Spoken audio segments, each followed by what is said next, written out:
We present a special Christmas story called The Gift of the Magi by O. Henry. Here is Shep O'Neal with the story. $1.87, that was all, and 60 cents of it in the smallest pieces of money, pennies. Pennies saved 1 and 2 at a time by negotiating with the men at the market who sold vegetables and meat, negotiating until one's face burned with the silent knowledge of being poor. 3 times Della counted it, $1.87. And the next day would be Christmas. There was clearly nothing to do but sit down and cry, so Della cried, which led to the thought that life is made up of little cries and smiles, with more little cries than smiles. Della finished her crying and dried her face.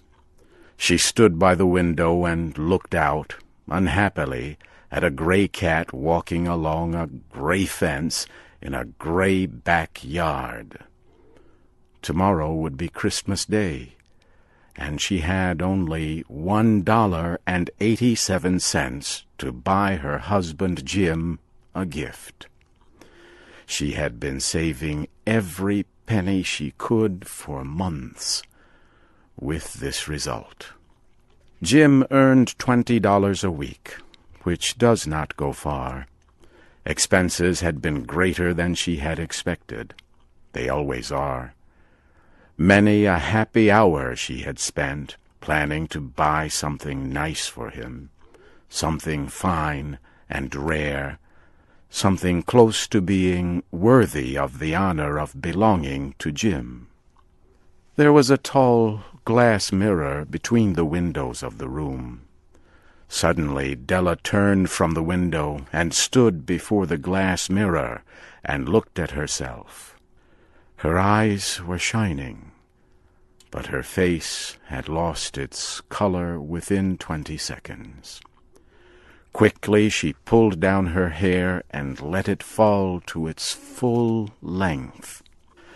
Now, Mr. and Mrs. James Dillingham Young had 2 possessions which they valued. One was Jim's gold timepiece, the watch that had been his father's and his grandfather's. The other was Della's hair.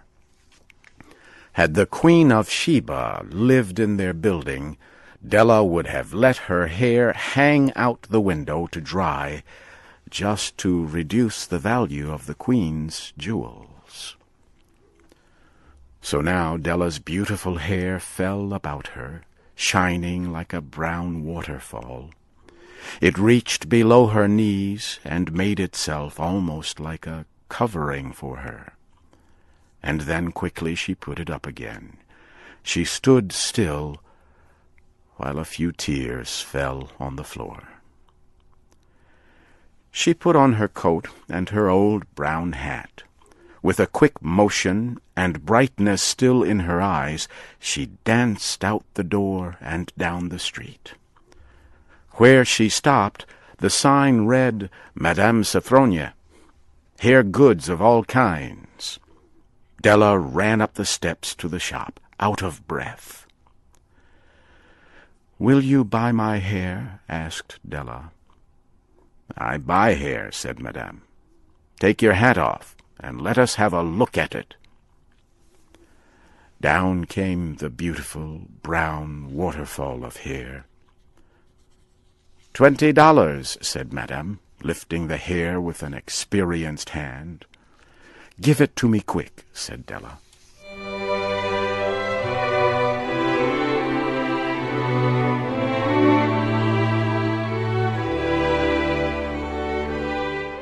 The next 2 hours went by as if they had wings.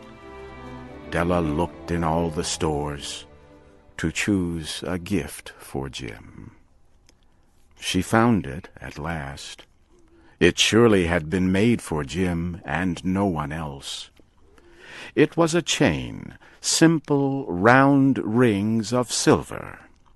It was perfect for Jim's gold watch. As soon as she saw it, she knew that it must be for him. It was like him, quiet, and with great value. She gave the shopkeeper $21, and she hurried home with the 87 cents that was left. When Della arrived home, she began to repair what was left of her hair. The hair had been ruined by her love and her desire to give a special gift. Repairing the damage was a very big job. Within 40 minutes, her head was covered with tiny round curls of hair that made her look wonderfully like a schoolboy.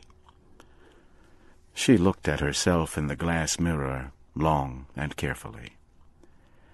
"If Jim does not kill me before he takes a second look at me," she said to herself, "he'll say I look like a song girl. But what could I do? Oh, what could I do with $1.87?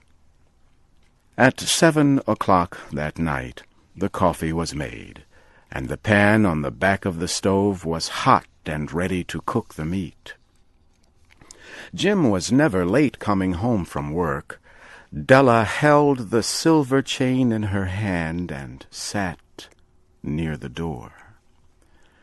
Then she heard his step, and she turned white for just a minute. She had a way of saying a little silent prayer about the simplest everyday things. And now she whispered, "Please, God, make him think I am still pretty."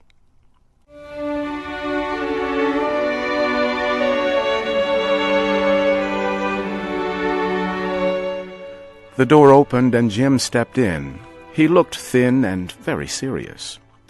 Poor man, he was only 22, and he had to care for a wife. He needed a new coat and gloves to keep his hands warm. Jim stopped inside the door, as immovable as a dog smelling a bird. His eyes were fixed upon Della. There was an expression in them that she could not read, and it frightened her. It was not anger, nor surprise, nor fear, nor any of the feelings that she had been prepared for.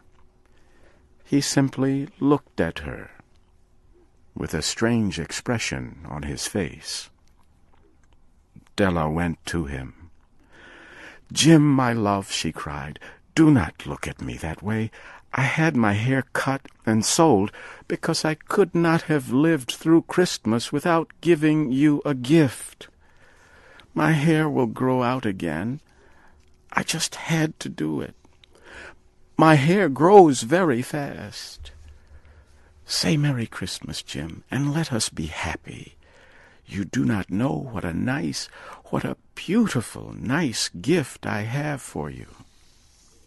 "You have cut off your hair?" asked Jim, slowly, as if he had not accepted the information, even after his mind worked very hard.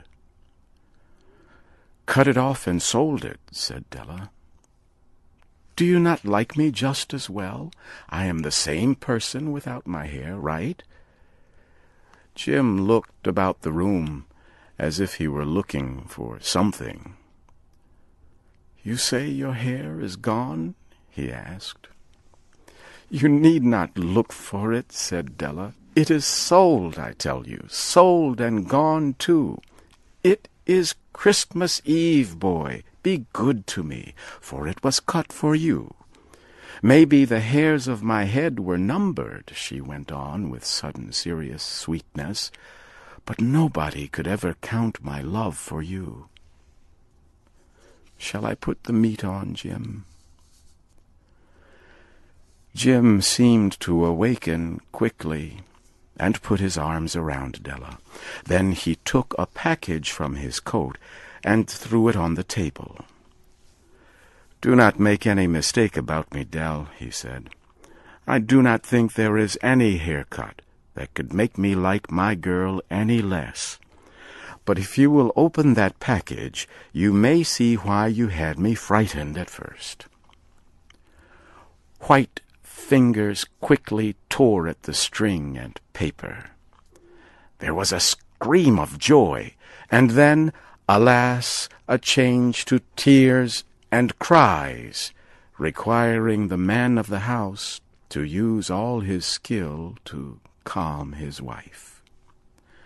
For there were the combs, the special set of objects to hold her hair that Della had wanted ever since she saw them in a shop window. Beautiful combs made of shells, with jewels at the edge, just the color to wear in the beautiful hair that was no longer hers. They cost a lot of money, she knew, and her heart had wanted them without ever hoping to have them. And now the beautiful combs were hers, but the hair that should have touched them was gone. But she held the combs to herself, and soon she was able to look up with a smile and say, "My hair grows so fast, Jim." Then Della jumped up like a little burned cat and cried, "Oh, oh!" Jim had not yet seen his beautiful gift. She happily held it out to him in her open hands. The silver chain seemed so bright. "Isn't it wonderful, Jim? I looked all over town to find it. You will have to look at the time 100 times a day now. Give me your watch.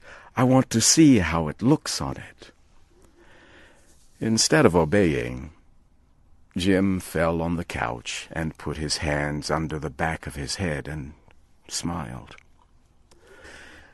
"Dell," said he, "let us put our Christmas gifts away and keep them a while. They are too nice to use just right now. I sold my gold watch to get the money to buy the set of combs for your hair. And now, why not put the meat on?"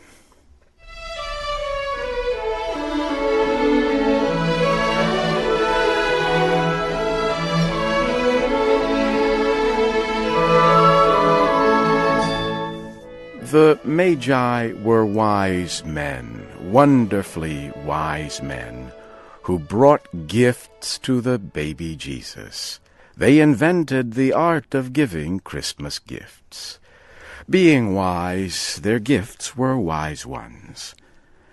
And here I have told you the story of 2 young people who most unwisely gave for each other the greatest treasures of their house. But in a last word to the wise of these days, let it be said that of all who give gifts, these 2 were the wisest. Everywhere they are wisest. They are the Magi.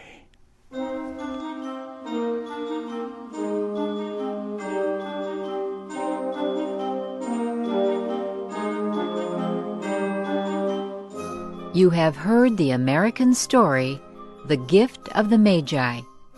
This story was written by O. Henry and adapted into special English by Karen Leggett. Your storyteller was Shep O'Neal.